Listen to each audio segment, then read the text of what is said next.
जय माता दी। माता रानी सबका कल्याण करे, सबकी झोली खुशियों से भरे। सर्व मंगल मांगले शिवे सर्वार्थ साधिके, शरण्ये त्र्यंबिके गौरी नारायणी नमस्तुते। आज का मेरा टॉपिक कर्म और पूर्व जन्म में क्या है। कितना निलिपित रहता है कमल जल में, पैदा होता है पानी में, बढ़ता पनपता भी पानी में है, विकसित भी पानी में होता है, पानी में खिलता है, पानी में ही आठों पहर बसता है। परंतु पानी में सा अछूता पानी को वे अपने ऊपर ठहरने ही नहीं देता, अपने से चिपकने ही नहीं देता। पानी आया तुरंत उसे लुढ़काकर फेंक देता है। इसी तरह कमल का आदर्श लेकर मनुष्य को संसार में कर्म करने चाहिए, तब वही कर्म उसके मोक्ष का द्वार खोल देंगे। मनुष्य के कर्म ही उसके पूर्व जन्म का आधार है। कर्मों का फल भोगने के लिए मनुष्य को बार बार जन्म लेना पड़ता है। इस जन्म में किए हुए कर्मों का ही भविष्य में जन्म प्राप्त होता है। जिस प्रकार मक्खी लो व शहद पर टूट पड़ती है और उसका रस लेने के साथ साथ उसमें ज़्यादा चिपकती रहती है और अंत में मृत्यु को प्राप्त हो जाती है, उसी प्रकार मनुष्य भी इस कर्म जंजाल में फंसकर मृत्यु को प्राप्त होता है और फिर कर्म फल के भोग के लिए पूर्व जन्म धारण करता है।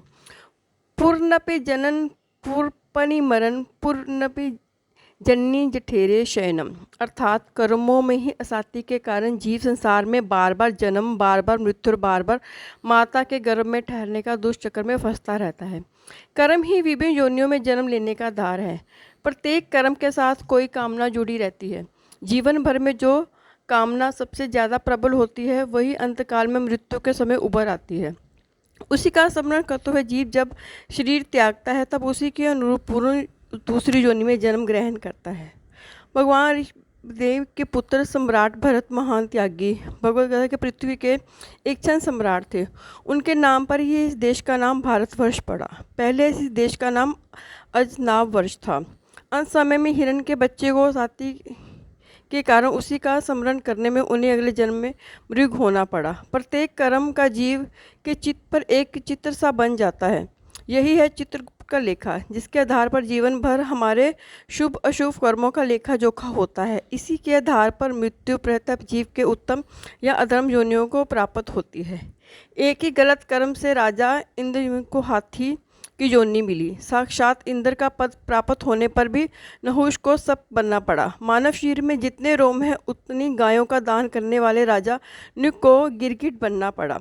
कर्म जैसे बंधनों पूर्व जन्म का कारण बन जाते हैं। इस पर कथा के स्पष्ट है कि एक महात्मा को कोई सेठ भगत था। महात्मा के पास 1,00,000 रुपये थे। उसने अपने भगत को सेठ सुरक्षित रखवा दिए। एक बार आश्रम बनवाने के लिए जब महात्मा ने सेठ से रुपये वापस मांगे तो सेठ की नीयत खराब हो गई और वह रुपये देने से मुकर गया। कुछ समय बाद महात्मा की मृत्यु हो गई। कहते हैं कि वही महात्मा सेठ के घर पुत्र का जन्म लेकर उत्पन्न हुआ और धीरे धीरे उसने सेठ की सारी संपत्ति बीमारी में व्यर्थ करा दी और फिर उसकी मृत्यु हो गई। ऐसा होता है कर्मों का फल। कहा गया है चोरी का पैसा नाली में ही जाता है। पूर्व जन्म से मुक्ति कैसे हो।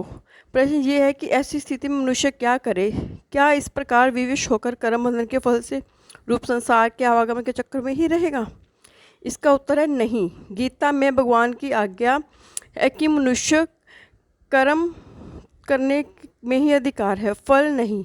अतः तुम कर्म फल की इच्छा करने वाले मत बनो और कर्मों को छोड़ देने के भी विचार मत करो। कर्म और साथी को छोड़कर सिद्धि असिद्धि का समान समझकर निरंतर मेरा स्मरण करते हुए मेरे ही सब कर्म करते रहो। भगवान के इन वाक्यों का भाव है कि मनुष्य हर स्थिति में अनासक्त रहे।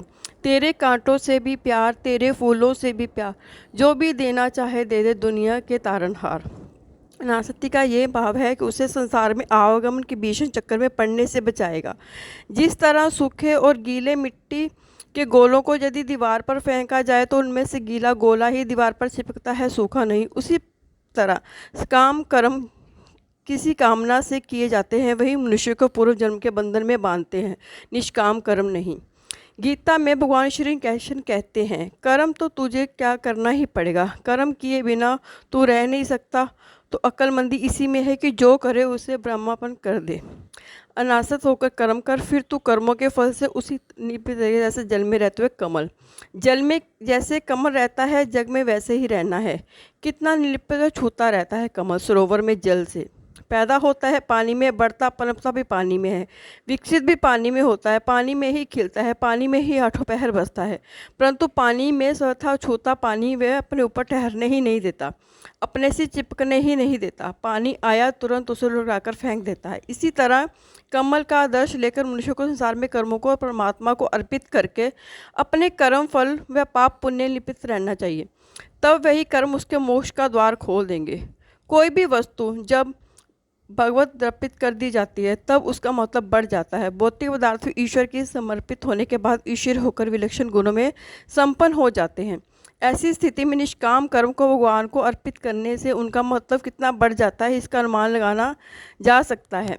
गीता में भगवान के वचन हैं, हे अर्जुन, जो साधुक मेरे प्रेम होकर समस्त कर्मों को मेरे संपन्न करेगा, अन्य योग के से निरंतर मेरा चिंतन करते हुए मुझे भजते हैं, उन मुझ में चिंत लगाने वाले प्रेमी भक्तों को मृत्यु रूप संसार समुद्र में शीघ्र ही उद्धार कर देता हूँ।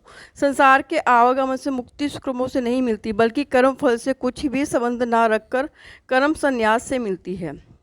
गीता के अनुसार जो कर्म परमात्मा की प्रसन्नता के लिए, लोक कल्याण के लिए, सब लोगों के उद्धार के लिए, असाध्य स्वार्थ और कामना को त्याग कर किया जाता है, वहाँ अंतर नहीं है, वह ये यज्ञ है। कर्मों का कर्पण का त्याग और फल की इच्छा का त्याग करने से मनुष्य मुझे अशाति मोक्ष रूपी फल प्राप्त कर लेता है। यही कर्म संन्यास है। हमारे चारों ओर विराजमान प्रकृति, नदी, तालाब, वृक्ष, बादल, सूर्य, चंद्रमा, वायु, अग्नि आदि निष्काम कर्म और सेवा में सबसे अच्छे उदाहरण हैं, जिनसे हमें शिक्षा लेनी चाहिए। जीवन सेवा के लिए है, भोग के लिए नहीं। जो कर्म अपने लिए किए जाते हैं वह भोग है, और जो दूसरों के लिए किए जाते हैं वह सेवा है।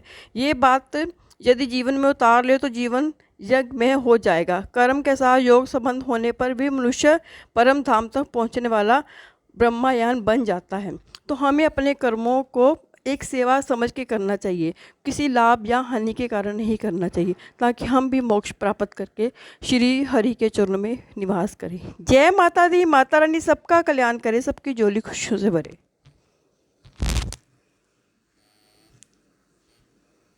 जय माता दी। माता रानी सबका कल्याण करे, सबकी झोली खुशियों से भरे।